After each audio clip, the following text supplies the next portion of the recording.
ಶಿಕ್ಷಣ ಕಾಯ್ದೆ ಅಡಿಯಲ್ಲೇ ನಾವು ಬರಬೇಕು. ಅಲ್ಲಿಯೂ ರಾಷ್ಟ್ರಗೀತೆ ಹಾಡಬೇಕು. ಅಲ್ಲಿ ಗಣಿತ ವಿಜ್ಞಾನ ಭಾರತದ ಬಗ್ಗೆ ಕಲಿಸ್ಬೇಕು. ಅಲ್ಲೇನೂ ಕಲಿಸೋದಿಲ್ಲ, ಬರೀ ಇಸ್ಲಾಮು. ಭೂಮಿ ಹೆಂಗೈತಂದ್ರೆ ಚೌಕತ್ತು ಹೇಳ್ತಾರೆ, ಸೂರ್ಯನ ಸುತ್ತಮುತ್ತಲು ಇದನ್ನೇ ತಿರುತ್ತೆ. ಅವ್ರಿಗೆ ಅವ್ರದ್ದು ಕುರಾನದಾಗ ಏನು ಬರ್ದಾರೆ ಅದು ಹೇಳ್ತಾರೆ. ಇಂದಿನ ವಿಜ್ಞಾನವೂ ಒಪ್ಪೋದಿಲ್ಲ ಅವರು. ಅಲ್ಲಿ ಕಲಿಸೋದೇ ಇಲ್ಲ, ದೇಶದ್ರೋಹ ಇದೇ ಕಲಿಸೋದು. ಬರೀ ಪಾಕಿಸ್ತಾನ ಇದು ಇಸ್ಲಾಂ ರಾಷ್ಟ್ರ ಆಗಬೇಕು ಭಾರತ, ನೀವೆಲ್ಲ ಲವ್ ಜಿಹಾದ್ ಮಾಡಬೇಕು, ನಾವೆಲ್ಲ ಕಾಫಿರು, ಹಿಂದೂಗಳಂದ್ರೆ ಕಾಫಿರು, ಇದು ಬೋಧನೆ ಬಿಟ್ಟರೆ ಅಂಥದಕ್ಕೇನೆ ಸಿದ್ದರಾಮಯ್ಯ ಸರ್ಕಾರ ಅದನ್ನು ಉನ್ನತೀಕರಣ ಮಾಡ್ತಾ ಇರ್ತಾರೆ. ಅವ್ರಿಗೆ ಕಂಪ್ಯೂಟರ್ ಕೊಟ್ಟರೆ ಏನು ಮಾಡ್ತಾರೆ ಅವರು, ಆನ್ಲೈನ್ ಇದು ಸಿಗ್ತದೆ. ಮತ್ತು ದೇಶ ವಿರೋಧಿ ಚಟುವಟಿಕೆಗೆ ಎಲ್ಲ IS ಲಿಂಕ್ ಮಾಡ್ಕೋದು. ದೇಶ ವಿರೋಧಿ ಚಟುವಟಿಕೆಗಳಿಗೆ ಲಿಂಕ್ ಮಾಡಲಿಕ್ಕೇ ಇವತ್ತು ಉನ್ನತೀಕರಣ ಮಾಡೋಣ. ಇವತ್ತು ಇನ್ನೂ ಬಜೆಟ್ ಮ್ಯಾಗ ಚರ್ಚೆ ಇದೆ, ಇನ್ನೂ ನಾ ಮಾತಾಡಿಲ್ಲ. ನಾಳೆ ಅಥವಾ ನಾಡ್ದೆ ನಾನು ಬಹಿರಂಗವಾಗಿ ಈ ರೀತಿ ಒಂದು ಗೋಡೆಗಳು ಬರೆಯೋ ಮಟ್ಟಕ್ಕೆ ಹೋಗ್ತಾರೆ. ಅವ್ರ ಧೈರ್ಯ ಬಂದುಬಿಟ್ಟೈತೆ ರೀ. ಸಿದ್ದರಾಮಯ್ಯ ಇರುತ್ತಾನೆ, ನಮ್ಮ ಮುಸ್ಲಿಮರಿಗೆ ಏನೂ ಯಾರು ಮಾಡೋದಾಗೋದಿಲ್ಲ. ಆ ಹುಚ್ಚು ಸಾಹಸಕ್ಕೆ ಇವತ್ತು ಈ ಪರಿಸ್ಥಿತಿ ನಿರ್ಮಾಣ ಆಗಿದೆ. ಇಂಥ ಎಲ್ಲ ಇಷ್ಟೆಲ್ಲ ನಡೀತಾ ಇದ್ರು ಕೂಡ BJP ಕಡಿವಾಣ ಹಾಕೋದ್ರಲ್ಲಿ, ವಿರೋಧ ಮಾಡೋದ್ರಲ್ಲಿ ವಿಫಲ ಆಗ್ಯದೋ ಅಥವಾ ಪ್ರಯತ್ನ ಮಾಡಿದ್ರೆ ಯಾವುದೂ ಕೆಲಸ ಆಗ್ತಿಲ್ಲ ಅಂತ? ಈಗ BJP ಮೊದಲೇ ಚೆಂದಾಗಿ ಮಾಡಿದ್ರೆ ಹಿಂಗೆ ಯಾಕೆ ಬರ್ತಿತ್ತು ನಮ್ಮ ಪರಿಸ್ಥಿತಿ? ನಮ್ಮವರು ನಮ್ಮವರು ಅದೇ ಮಾಡ್ಯಾರ. ಅವಾಗೇ ಯಾವುದು DJ ಹಳ್ಳಿ ಒಳಗೆ ಒಂದು 4 ಎನ್ಕೌಂಟ್ರ್ ಮಾಡಿ ಖಲಾಸ ಮಾಡಿದ್ರೆ, ಹುಬ್ಬಳ್ಳಿ ಒಳಗೆ ಒಂದು 4 ಎನ್ಕೌಂಟ್ರ್. ಅಲ್ಲಿ ಒಬ್ಬ ಮುಲ್ಲಾ ಬಂದು ಪೊಲೀಸ್ ಜೀಪ್ ಮ್ಯಾಗ ನಿಂತು ಕುಣಿತಾನೆ, ಭಾಷಣ ಮಾಡ್ತಾನೆ, ಪೊಲೀಸ್ ಆಫೀಸರ್ಗಳು ಹೊಡಿತಾರೆ. ನಮ್ಮವ್ರು ಏನು ಮಾಡ್ಯಾರ? ನಮ್ಮವ್ರು ಏನು ಭಾಳ ದೊಡ್ಡ ಕಿಸಮತಿ ಮಾಡಿಲ್ಲ. ನಮ್ಮವ್ರು ಮಾಡಿದ್ದ ತಪ್ಪಿನಿಂದೇ ನಮ್ಮ ಜನ ಹಿಂದೂಗಳು ನಾರಾಜಾದರು, ಮನೆ ಕೂತರು.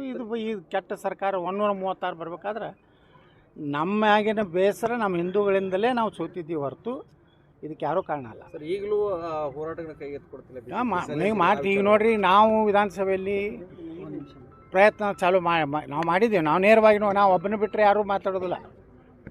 ಇವನ್ ನಮ್ಮ ವಿರೋಧ ಪಕ್ಷ ನಾಯಕರು ನೀನೇ ಮಾತಾಡ್ತಾರೆ. ಪಾಕಿಸ್ತಾನ ಬತ್ತು, ಯಾವ ಹಿಂದೂಗಳು ಬರ್ತಾನೆ ನೀ ಮಾತಾಡು, ಉಳ್ಕಿದ ಅವಂತೂ ರಾಜ್ಯಾಧ್ಯಕ್ಷ ಅಂತೂ ಅವ ಅಡ್ಜಸ್ಟ್ಮೆಂಟ್ ಗಿರಕ್ಕೆ ಅವೇನು ಮಾತಾಡೋದಿಲ್ಲ. ಅವ್ರೇನು ನ್ಯಾಯ ಸಿಗೋದಿಲ್ಲ ಅದು ಗೊತ್ತಾಗಿತ್ತು. ಅದಕ್ಕೆ ನಾವು ಹೋರಾಟ ಮಾಡಕತ್ತೀವಿ. ಅವ್ರಿಗೆ ಕಾಂಗ್ರೆಸ್ ಸರ್ಕಾರ ಪಾಕಿಸ್ತಾನಕ್ಕೆ ಜಯವಾಗಲಿ ಅಂತೇಳಿ ಬಿಡದಿ ಒಳಗಡೆ ಈ ಕಾಂಪೌಂಡ್ ಈ ರೀತಿ ಈ ಮಟ್ಟಕ್ಕೆ ಬರೆಯುವಷ್ಟು ಮಟ್ಟಕ್ಕೆ ಈಗ ಆಲ್ರೆಡಿ ಹೋಯ್ತು ಅಂತಾಗಿದೆ. ಕರ್ನಾಟಕದಲ್ಲಿ ಈ ಸಿದ್ದರಾಮಯ್ಯ ಸರ್ಕಾರ ನೋಡಿಬಿಟ್ರೆ ಬಜೆಟು ಮತ್ತು ಹಿಂದೂ ಹೆಣ್ಮಕ್ಳ ಮೇಲಿನ ಕೊಲೆಗಳೇನಾಗ್ತವೆ ಅಂದರೆ ಆ ಮುಸ್ಲಿಮರಿಗೆ ಯಾವುದೇ ರೀತಿ ದೇಶದ ಬಗ್ಗೆ ಮತ್ತು ರಾಜ್ಯ ಸರ್ಕಾರದ ಒಂದು ಸರ್ಕಾರ ಬಗ್ಗೆ ಭಯ ಉಳಿದಿಲ್ಲ. ಈ ರೀತಿ ಇಷ್ಟು ಪಾಕಿಸ್ತಾನ ಪರವಾಗಿ ಘೋಷಣೆ ಬರೀತಾರಂದರೆ ಅವ್ರು ಎಷ್ಟು ಸ್ವೈಚ್ಛಾಚಾರದಿಂದ ಇವತ್ತು ರಾಜ್ಯದಲ್ಲಿ ಜೀವನ ಮಾಡ್ತಾಯಿದ್ದಾರೆ. ಈ ರೀತಿ ಮುಖ್ಯಮಂತ್ರಿಗಳು ಏನೋ ಕ್ರಮ ನಮ್ಮ ಗೃಹ ಮಂತ್ರಿಗಳಂತೂ ಏನೂ ಮಾಡ್ತಾಯಿಲ್ಲ, ಏನೇನು ಜೀರೋ. ಇಲ್ಲಿ ಸುಮ್ಮ ಬಿಟ್ಟು ರಾಜೀನಾಮೆನೂ ಕೊಡ್ತಾಯಿಲ್ಲ. ಯಾಕಂದರೆ ಮುಖ್ಯಮಂತ್ರಿ ವಿನಂತಿ ಮಾಡ್ಕೊಂಡು ಬೇರೆ ಇಲಾಖೆನೂ ತೊಗೋತಾಯಿಲ್ಲ. ಈ ರೀತಿ ಕಾನೂನು ಸುವ್ಯವಸ್ಥೆ ಸಂಪೂರ್ಣ ಹದಗೆಟ್ಟಿದೆ. ಇದೊಂದು ಹೆಚ್ಚು ಕಡಿಮೆ ಒಂದು ಪಾಕಿಸ್ತಾನದ ಒಂದು ಭಾಗ ಆಗ್ಲಿಕ್ಕತ್ತದ ಕರ್ನಾಟಕ. ಮೊನ್ನೆ ನಾನು ಹೇಳಿದೆ ಅಲ್ಲಿ ವಿಧಾನಸಭೆಯಲ್ಲಿ, ನೀವು ಇವತ್ತು ನೋಡಿರಿ ಡಿಗ್ರಿ ಕಾಲೇಜ್ ಸರ್ಕಾರಿ ಕಾಲೇಜುಗಳಿಗೆ ಪ್ರಿನ್ಸಿಪಾಲ್ರಿಲ್ಲ, ಅವರಿಗೆ ಬಿಲ್ಡಿಂಗ್ ಇಲ್ಲ, ಏನೂ ಇಲ್ಲ. ಮದ್ರಸಾಗಳಿಗೆ ರೊಕ್ಕ ಕೊಡ್ತೀನಿ, 100 ಕೋಟಿ ರೂಪಾಯಿ ಉರ್ದು ಶಾಲೆ ಅಭಿವೃದ್ಧಿ ಕೊಡ್ತೀನಿ. ಮದ್ರಸಾದಾಗ ಏನು ಕಲಿಸ್ತಾರೆ? ದೇಶದ್ರೋಹಿ ವಿಚಾರಗಳೇ ಇರ್ತವೆ. ಅಲ್ಲಿ ಪಾಕಿಸ್ತಾನ ಪರವಾಗಿಯೇ ಮಾತಾಡ್ತಾರೆ. ಇಸ್ಲಾಂ ಅಂದ್ರೆ ಇಡೀ ಜಗತ್ತಿನ ಎಲ್ಲ ಅನ್ಯ ಧರ್ಮೀಯರನ್ನ ನಾಶ ಮಾಡಬೇಕು, ಲವ್ ಜಿಹಾದ್ ಮಾಡಬೇಕು, ಇದೇ ಕಲಿಸುವಂಥದ್ದಕ್ಕೆ ಸಿದ್ದರಾಮಯ್ಯ ಸರ್ಕಾರ ಹಣ ಕೊಡ್ತಿರೋದ್ರಿಂದ ಅವ್ರಿಗೇನಾಗ್ಬಿಟ್ಟಿದೆ, ಒಂದು ರೀತಿ ದೊಡ್ಡ ಶಕ್ತಿ ಬಂದಿದೆ ಈ ಸರ್ಕಾರ. ಇದಕ್ಕೆ ಸಿದ್ದರಾಮಯ್ಯ ನಾಳೆ ವಿಧಾನಸಭೆ ಪ್ರಾರಂಭ ಆದ ನಾಳೆ ಆಗ್ತದೆ. ಈಗ ಹೋಗ್ತಾ ಇದ್ದೀವಿ ನಾವು ಪ್ರಸ್ತಾಪ ಮಾಡ್ತೀವಿ, ಹೋರಾಟ ಮಾಡ್ತೀವಿ ಜನರ ಪರವಾಗಿ. ನೋಡ್ರಿ, ಒಟ್ಟೆ ಸಿದ್ದರಾಮಯ್ಯನವ್ರನ್ನ ಇಳಿಸ್ಬೇಕತ್ತು ಒಂದು ಗುಂಪು, ಸಿದ್ದರಾಮಯ್ಯವ್ರನ್ನ ಮುಂದುವರಿಬೇಕತ್ತು ಒಂದು ಗುಂಪು. ಹೀಗಾಗಿ ಅವರು ಗೊಂದಲದಲ್ಲಿ ಯಾರ್ದು ಕಂಟ್ರೋಲ್ ಸಂಬಂಧಿಲ್ಲ. ಮೊದಲಿನ ಮುಖ್ಯಮಂತ್ರಿ ಸಿದ್ದರಾಮಯ್ಯ ಆಗಿಬಿಟ್ಟವೆ. ಹೀಗಾಗಿ ಎಲ್ಲರನ್ನ MLAಗಳನ್ನ ಓಲೈಸಿಕೊಳ್ಳೋದ್ರಾಗೆ ಅವ್ರದ್ದು ತಮ್ಮ ಒಂದೇನು ನಿಯಂತ್ರಣ ಇದೆ ಕಳ್ಕೊಂಡಾರೆ. ದುರ್ದೈವ ಅಂದ್ರೆ ನಾವು ಗಟ್ಟಿಯಾಗಿ ಈ ಸರ್ಕಾರ ವಿರುದ್ಧ ಹೋರಾಟ ಮಾಡೋದು. ಸರ್, ಈಗ ರೇಣುಕಾಚಾರ್ಯ ಅವರು ಯತ್ನಾಳ್ ಅವರು ನಮ್ಮ ಸಮುದಾಯ ಅಂತ ಹೇಳ್ತಾರೆ. ಯತ್ನಾಳ್ ಅವರು ನಮ್ಮ ಸಮುದಾಯದ ನಾಯಕರು ಅಂತಾರೆ. ಇನ್ನೊಂದು ಕಡೆ ಪೋಸ್ಟ್ ವೈರಲ್ ಆಗುತ್ತೆ, ಅವ್ರು ಬೇಡ ಜಂಗಮ ಅಂತ. ಯಾವುದು ಅಂತ ಸರ್? ನಾವು ವೀರಶೈವ ಲಿಂಗಾಯತರು. ಅವ್ರು ಯಾವ ಸರ್ಟಿಫಿಕೇಟ್ ತೊಗೊಂಡಾರ? ಪಾಪ ದಲಿತರ ಹಕ್ಕು ಕಸ್ಕೊಂಡಾರ. ಈಗ ನಾ SC ಸರ್ಟಿಫಿಕೇಟ್ ತೊಗೊಂಡ್ರೆ ನಮ್ಮ ಮನುಷ್ಯ ಹೊತ್ತಾರ ನಾವೊಂದು ಸ್ಪೃಶ್ಯ ಜನಾಂಗ ಅಸ್ಪೃಶ್ಯ ಜನಾಂಗ ಅಂತ ಬಾಬಾ ಸಾಹೇಬ್ರು 2 ವರ್ಗ ಮಾಡ್ಯಾರ. ಸಾವಿರಾರು ವರ್ಷಗಳಿಂದ ಯಾವ ಜನಾಂಗವನ್ನು ಇವತ್ತು ತುಳಿದಾರ, ಅವ್ರನ್ನ ಊರಿನಿಂದ ದೂರ ಇಟ್ಟಾರ, ಅಂಥ ಸಮುದಾಯಗಳಿಗೆ ಇವತ್ತು ಮೀಸಲಾತಿ ಕೊಟ್ಟಾರ. ಈಗ ನಾ ಲಿಂಗಾಯತಾಗಿ ನಾಳೆ SC ಸರ್ಟಿಫಿಕೇಟ್ ತೊಗೊಂಡ್ರೆ ಅದಕ್ಕೆ ನಾವು ಮೊನ್ನೆ ಹೇಳಿದ್ದು ವಿಧಾನಸಭೆಯಲ್ಲಿನೂ ಇವತ್ತು ಚರ್ಚೆ ಆಗಲಕತ್ತಿದ್ದು SC ST ಜನಾಂಗದ ದುಡ್ಡು ಏನಿದೆ, ದುರ್ದೈವ ಅಂದ್ರೆ ಅದಕ್ಕೆ ಖರ್ಚು ಮಾಡ್ಯಾರ ಒಂದು 24,000 ಕೋಟಿ ರೂಪಾಯಿ. ಅವ್ರು ಅದನ್ನು ನೋಡಿಬಿಟ್ರೆ ಇವ್ರು ದಲಿತರು ಎಷ್ಟು ವಿರೋಧಿ ಅದಾರ ನೋಡ್ರಿ. ಆ ಕೊಡಗು ಒಳಗೆ ಬೇಲಿ ಹಾಕ್ಯಾರತ್ತೆ, ಅದಕ್ಕೆ ಹುಲಿಗಳು ಮತ್ತು ಆನೆಗಳು ಬರಬಾರ್ದತ್ತ. ಎದರ ಒಬ್ಬರು ದೊಡ್ಡದು SC ST ಜನಾಂಗದ ಅಭಿವೃದ್ಧಿಗೆ ಇರುವಂಥ ದುಡ್ಡು. ಯಾವುದೋ ಒಂದು ಹೈಸ್ಕೂಲ್ ಕಟ್ಟಾರ, SC ST ಜನಾಂಗದ ದುಡ್ಡು. SC ST ಜನಾಂಗದ ದುಡ್ಡು ಅವ್ರ ಅಭಿವೃದ್ಧಿಗೆ ಹೋಗ್ಬೇಕು. ಅವ್ರಿಗೆ ಮನೆ ಕಟ್ಟಿಕೊಡ್ರಿ, ಅವ್ರ ಓಣ್ಯಾಗ ರೋಡ್ ಮಾಡಿರಿ, ಅವ್ರಿಗೆ ಕುಡಿ ನೀರಿನ ವ್ಯವಸ್ಥೆ ಮಾಡಿರಿ, ಅವ್ರಿಗೆ ಎಲ್ಲೆಲ್ಲಿ ಸರ್ಕಾರಿ ಇರೋದು ಕಾಂಪ್ಲೆಕ್ಸ್ ಅದಾವೆ. ಇಲ್ಲಿ ನಾವು ಎಲ್ಲೊಂದು ಕಾಂಪ್ಲೆಕ್ಸ್ ಕಟ್ಟಿವಿ, ಅದು SC ST ಬಿಟ್ಟರೆ ಯಾರಿಗೂ ಕೊಡಕ್ಕೆ ಬರೋದಿಲ್ಲ. ಇಲ್ಲೇನು ಕಟ್ಟಿವಲ್ಲ, ಪೂರ್ತಿ SCP TSP ಹಣದಿಂದ ಕಟ್ಟಿವಿ ನಾವು. ಇವತ್ತು ನಾವು ಅಲ್ಲಿ SC ST ಜನಾಂಗದವ್ರಿಗೆ ಉದ್ಯೋಗ ಮಾಡ, ಈಗ ಅವ್ರಿಗೆ ಉದ್ಯೋಗ ಸೃಷ್ಟಿ ಮಾಡಬೇಕಲ್ಲ. ಒಂದು ಅಂಗಡಿ ಹಾಕಿಕೊಟ್ರೆ ಒಬ್ಬ SC ಒಬ್ಬ ಯುವಕ ಹೊಟ್ಟೆ ತುಂಬ್ಕೋತಾನೆ, ಜೀವನ ಮಾಡ್ತಾನೆ. ಅದನ್ನು ಬಿಟ್ಟು ಈ ನಿಮ್ಗೆ ಅದು ಮೊನ್ನೆ ಲಿಸ್ಟು ಓದಿದ್ರು ಇಷ್ಟು ಕ್ಯಾಟ್ ಅನ್ನಿಸ್ತದ. SC TSP ದುಡ್ಡು ದಲಿತರ ಖರ್ಚು ಮಾಡೋದು ಬಿಟ್ಟು ಇಂಥ ಜನರಲ್ ಗಾರ್ಡನ್ ಅಭಿವೃದ್ಧಿಗೆ ಕೊಟ್ಟಾರ. ಗಾರ್ಡನ್ಗೆ ದಲಿತರ ಅಭಿವೃದ್ಧಿಗೆ ಏನು ಸಂಬಂಧ ರೀ? ಗಾರ್ಡನ್ ಎಲ್ಲರಿಗೂ ಬರ್ತದೆ. ನಾವು ಅದ್ರ ಸ್ಪೀಕರ್ ಹೇಳ್ತಾರೆ, ಇಲ್ಲ ಅಲ್ಲಿ ಗುಡ್ಡಗಾಡ್ದಾಗ SC ST ಜನಾಂಗ ಬಾಯಿರ್ತಾರೆ, ಅವ್ರಿಗೆ ರಕ್ಷಣೆಗಾಗಿ ನಾವು ಬೇಲಿ ಹಾಕಿವಿ ಅಂದ್ರೆ ಆ ಹುಲಿ ಗುರ್ತಾಗ್ತದನ್ನು. ಇದು SC ST ದಿಂದ ಅದು ಬೇಲಿ ಹಾಕ್ಯಾರ, ಅವರಿಗೆ ಕಡಿಬಾರ್ದು. ಲಿಂಗಾಯತರಿಗೆ ಬಂದ್ರೆ ಕಡಿಬೇಕು, ಬ್ರಾಹ್ಮಣರಿಗೆ ಬಂದ್ರೆ ಕಡಿಬೇಕು, ಮರಾಠರು ಬಂದ್ರೆ ಕಡಿಬೇಕು ಅಂದರೆ ಅಲ್ಲಿಂದ ಒಮ್ಮೆನ ಹಿಂಗೆ ಅಂದ್ಕೊಳ್ಳೇ ಸ್ಪೀಕರ್ ವಾಪಸ್ ತೊಗೊಂಡು ಎತ್ನಾಡ್ರಿ, ಮುಗಿಸಿ ವಾಪಸ್ ತೊಗೊಂಡ್ರಿ.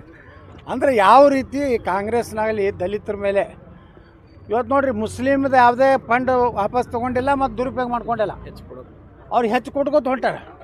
150 ಕೋಟಿ ರೂಪಾಯಿ ವಕಫದ್ದು ಕಂಪೌಂಡ್ ಕಟ್ಲಾಕ್ ಕೊಡ್ತೀನಿ ಅಂತ. ಅವ್ರು ಅಷ್ಟೇ ಓಟ್ ಹಾಕಿದ್ದಾರೆ. ಅವ್ರು ಇನ್ನು ಅಟ್ಟೆ ಓಟ್ ಹಾಕ್ಬೇಕು. ನಮ್ಮ ಮಂದಿ ಬುದ್ಧಿ ಬರೋಕಿನ ಅಲ್ರಿ. SC ST 24,000 ಕೋಟಿ ನೋಡ್ರಿ, 100 ಅದು ಹಗರಣ ಮಾಡಿದ್ರು. ನಾ ಹೇಳಿದೆ ವಿಧಾನಸಭಾದ 185 ಕೋಟಿ ರೂಪಾಯಿ ಒಂದು ಕುಟುಂಬ 1 ಲಕ್ಷ ರೂಪಾಯಿನೇ ನೀವು ಸಹಾಯ ಮಾಡಿದರೆ 18,500 ವಾಲ್ಮೀಕಿ ಜನಾಂಗದ ST ಜನಾಂಗದ ಜನರು ಕೊಡ್ಲಿಕ್ಕಾಗ್ತದೆ. ಇವ್ರು ಕೊಟ್ಟಿದ್ದಟ್ಟು ಅದು 85 ಕೋಟಿ. ಅದಕ್ಕೆ ಬಳ್ಳಾರಿ ಇಲೆಕ್ಷನ್ಗೆ ಅದು ಎಲ್ಲಿ ಜಮಾ ಆಗೈತಿ? ಹೈದರಾಬಾದ್ನಾಗ ಐತಿ. ಬಂಗಾರ ಅಂಗಡಿಯಾಗ ಜಮಾ ಆಗೈತಿ, ದಾರು ಅಂಗಡಿಯಾಗ ಜಮಾ ಆಗೈತಿ. ಯಾವುದು? ವಾಲ್ಮೀಕಿ ನಿಗಮದ್ದು. ಇವತ್ತು ನಾವು ಹೈಕೋರ್ಟ್ನಾಗ ಹಾಕೀವಿ. ನಮ್ಮದೇನಿದೆ SC TSP ಏನು ದೊಡ್ಡ ಇದೆ, ಅದ್ರಾಗ ನೀವು ಉಚಿತ ಬಸ್ಸಿಂದ ತೊಗೋಬಾರ್ದು. ಬಸ್ಸಿಗೆ ಕೊಟ್ಟಿನತ್ತಾರ, ಅಕ್ಕಿ ಕೊಟ್ಟಿನತ್ತಾರ. ಅಕ್ಕಿ ಎಲ್ಲ ಜಾತಿಯರು ಕೊಡ್ತೀರಿ, SC ST ಅಟ್ಟೆ ಕೊಡೋದಿಲ್ಲಲ್ಲ. ಮತ್ತು ಅವ್ರ ದುಡ್ಡು ಯಾಕೆ ಇಲ್ಲಿ ಖರ್ಚು ಮಾಡಿದ್ರಿ? ಬಸ್ನಾಗ ಎಲ್ಲ ಹೆಣ್ಮಕ್ಳು ಕೊಟ್ಟಿರ್ತಾರೆ. ಅಂದ್ರೆ ಇಲ್ಲಿ ಖರ್ಚು ಹಾಕಿ ಅಲ್ಲಿ ಹಾಕೋದು SC ಜನಾಂಗದು. ಮುಸ್ಲಿಮ್ರಿಗಿದ್ರೆ ಸಿಕ್ಕಾಪಟ್ಟೆ ಅದು 100 ಕೋಟಿ ರೂಪಾಯಿ ಉರ್ದು ಶಾಲೆ ಅಭಿವೃದ್ಧಿ ಮಾಡ್ತೀನಿ, ಮದ್ರಸಾಗಳನ್ನು ಅಭಿವೃದ್ಧಿ ಮಾಡ್ತೀನಿ. ಇನ್ನೂ ಒಂದು ಭಾಳ ಖತರ್ನಾಕ್ ಹೇಳ್ಯಾನ ನಮ್ಮ ಸಿದ್ದರಾಮಯ್ಯ ಅವರು. 25,000 ಹೆಣ್ಮಕ್ಳಿಗೆ ಆತ್ಮರಕ್ಷಣೆ ಕಲಿಸೋದು ಮುಸ್ಲಿಮ್ರಿಗೆ. ಅಂದ್ರೆ ದಿನ ಹೊಡೆದಾಡ್ಬೇಕೇನು ಇಲ್ಲಿ ಅವರು ನಮ್ಮ ಹೆಣ್ಮಕ್ಳ ಜೋಡ? ಎದಕ್ಕೆ ಆತ್ಮರಕ್ಷಣೆ? ಈ ರಾಜ್ಯದಾಗ ಎಲ್ಲರೂ ಮುಸ್ಲಿಮ್ ಹೆಣ್ಮಕ್ಳಿಗೆ ಏನಾರು ಅನ್ಯಾಯ ಆಗೈತೇನ್ರಿ? ಆದರೆ ಹಿಂದೂ ಹೆಣ್ಮಕ್ಳಿಗೆ ಇವತ್ತು ನಮ್ಮ ಹೆಣ್ಮಕ್ಳು ಕೊಲೆ ಆಗ್ಲಕತ್ತದ. ಹಾವೇರಿ ಒಳಗೆ ನಿನ್ನೆನೇ ಹಾವೇರಿ ಒಳಗಾಗೈತಿ. ಒಬ್ಬ ಮುಸ್ಲಿಮ್ ಒಂದು ಹುಡುಗಿನ ಹೊಡೆದು ಹೊಳ್ಯಾಗ ಹಾಕ್ಯಾನ. ಹಿಂದೂ ಹುಡುಗಿನಾರ ಅದೇ ಅಲ್ಲಿ ಇದು ಹಿರೇಮಠ ಆಯ್ತು ಇಲ್ಲಿ ನಮ್ಮ ಹುಬ್ಬಳ್ಳಿಯಾಗ. ಅಲ್ಲಿ ಕಲಬುರ್ಗಿಯಾಗ ಒಬ್ಬ ಯಾದಗಿರಿ ಜಿಲ್ಲೆದಾಗ ಒಬ್ಬ ದಲಿತ ಹುಡುಗ ರೊಟ್ಟಿ ಬೆಳ್ಳಕ್ಕೆ ಹೋಗ್ಯಾನ. ಸ್ವಲ್ಪ ಅಂತ ಮಾತಾಡಿದ್ದು ಅವನು ಕೊಲೆ ಆಯಿತು. ಈ ರೀತಿ ನಿರಂತರವಾಗಿ ದಲಿತರ ಮೇಲೆ, ಹಿಂದೂ ಹೆಣ್ಮಕ್ಳ ಮ್ಯಾಗೆ ನಡೆದದ. ಈ ಸರ್ಕಾರ ಇನ್ನೊಂದು ಸ್ವಲ್ಪ ದಿವಸದ ಜನನೇ ದಂಗೆ ಹೇಳ್ತಾರೆ, ಠೇವಣಿ ಹಾಕಬೇಕು, ಇಲ್ಲಾಂದ್ರೆ ಅಂತ್ಯ ಪ್ರಾರಂಭ. ಈ ಗೋಲ್ಡ್ ಸ್ಮಗ್ಲಿಂಗಿಗೆ ಈ ರೀತಿ ಅನ್ಯಾಯ ನಡೀತಾ ಇದೆ. ಇದಕ್ಕೆ ಸರ್ಕಾರದವರು ಇಬ್ಬರು ಸಚಿವರು ಕೂಡ ಬೆಂಬಲ ಇದೆ ಅಂತ ಹೇಳ್ತಾರೆ. ಹೌದು, ಇಬ್ಬರ ಬಗ್ಗೆ ನಿಮ್ಮ ಮಾಹಿತಿ ಇದೆ? ನಮಗೇನು ಮಾತಾಡ ಸಚಿವರೇ ನೋಡ್ರಿ. ಈಗ ನಾಳೆ ನಾವು ಸದನದಾಗ ಹೇಳ್ತೀವಿ ಯಾರ್ಯಾರು ಅದಾರ ಅನ್ನೋದು. ಆ ಅನ್ಯಾನ ಜೋಡ ಯಾರ್ಯಾರ್ದು ಸಂಬಂಧ ಅದಾವು, ಆಕೆ ಏನೇನು ಸೆಕ್ಯೂರಿಟಿ ಕೊಟ್ಟಾರೆ ಎಲ್ಲಾನು ಮಾಹಿತಿ ತೊಗೊಂಡಿವಿ. ಗೋಲ್ಡ್ ಎಲ್ಲಿಂದ ತಂದ್ರಿ? ಗೋಲ್ಡ್ ಎಲ್ಲಿ ತಂದರು, ಗೋಲ್ಡ್ ಯಾವ್ಯಾವ ತೂತನಾಗಿ ಇಟ್ಕೊಂಡು ತಂದ್ರು ಎಲ್ಲ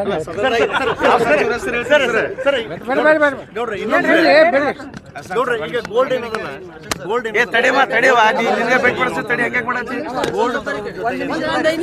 ಕೇಂದ್ರ ಸರ್ಕಾರದಿಂದ ಹೊರಟಿದೆ. ಕೇಂದ್ರ ಸರ್ಕಾರ ಏನ್ ಮಾಡ್ತಾ ಇತ್ತು? ಯಾಕಂದ್ರೆ ಅವ್ರು ಇಲ್ಲಿಂದ ಅಲ್ಲ, ಸೆಂಟ್ರಲ್ ಇಂದ ಬರ್ತಿದ್ರು, ಇಂಟರ್ನ್ಯಾಷನಲ್ ಏರ್ಪೋರ್ಟ್ ಇಂದ ಇಂಟರ್ನ್ಯಾಷನಲ್ ಪ್ಲೇನ್ಗಳಿಂದ ಬರ್ತಿದ್ರು ಅಂತ ಹೇಳಿ ಕಾಂಗ್ರೆಸ್ನವ್ರು ಏನು ಅಂತಂದ್ರೆ ಅಂದ್ರೆ ಸಂತೋಷ್ ಲಾಡ್ ಅವ್ರು ನೇರ ಆರೋಪ ಮಾಡ್ತಾ ಇದ್ದಾರೆ.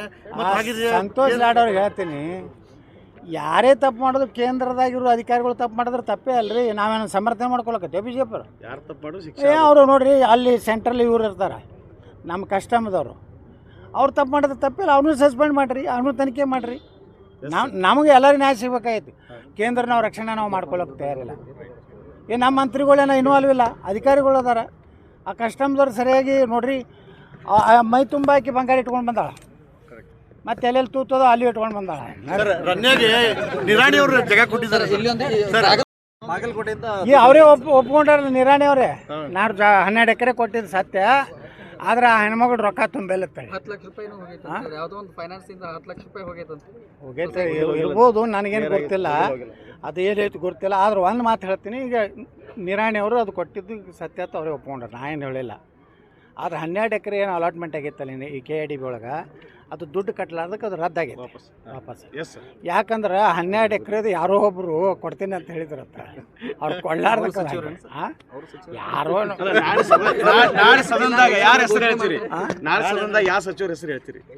ಅದೆಲ್ಲ ಮಾಹಿತಿ ಅಲ್ಲಿ ಹೇಳ್ತೀವಿ. ಸದನದಾನ ಆಸ್ತಿ ಸದನದಾಗಿರಲಿ, ಹೆಸರಂತ ಗೊತ್ತಿದೆ ಸರ್, ಹೆಸರು ಬರ್ತದೆ.